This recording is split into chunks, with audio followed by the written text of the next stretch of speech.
The camera is an instrument that teaches people to see without a camera.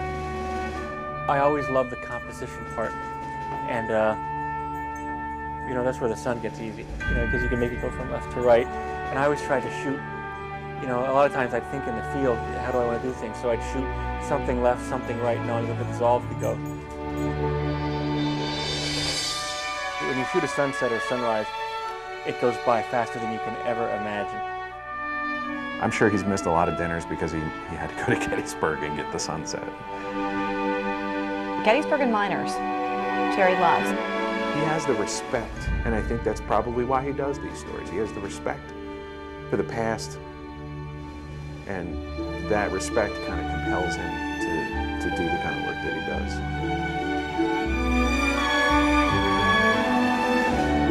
He comes from a coal mining area of the state.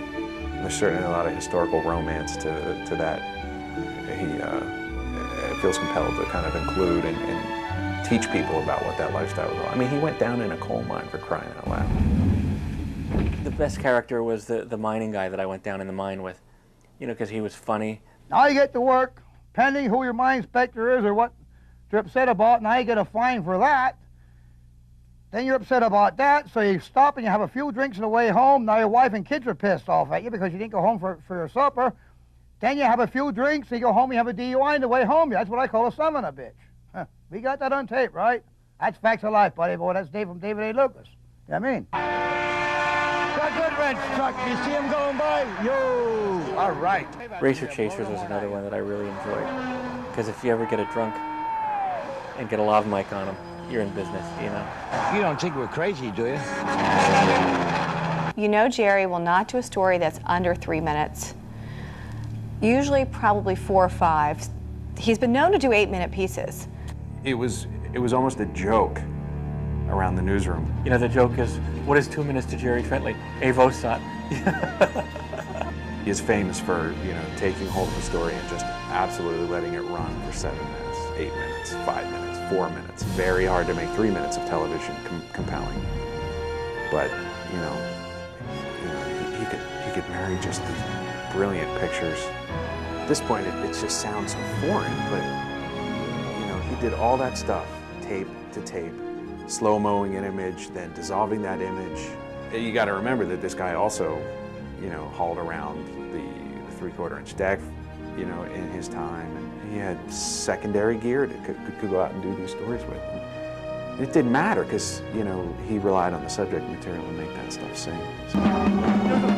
My favorite piece was the football story, the Shenandoah Valley story.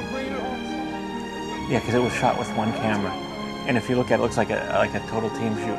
And it's only because it was one of those things where everything fell into place. And I did some fan stuff, and they're like, we're going to get him tonight. You know, they're screaming at the camera and everything, whatever they said.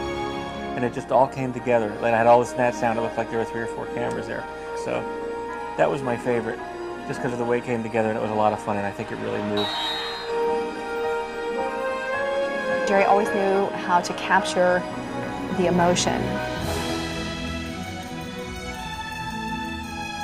Passion. That is what makes him such a great photojournalist, because he had the passion for it. It was inspiring.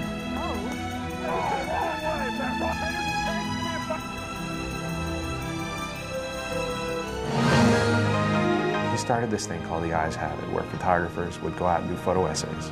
After we would amass, you know, 8 or 10 of them, we would produce this half-hour show. Interstate 81 is one of the busiest highways in central Pennsylvania. And then what he would do is he wanted everybody all the photographers to go out and do stand-ups, introducing the stories.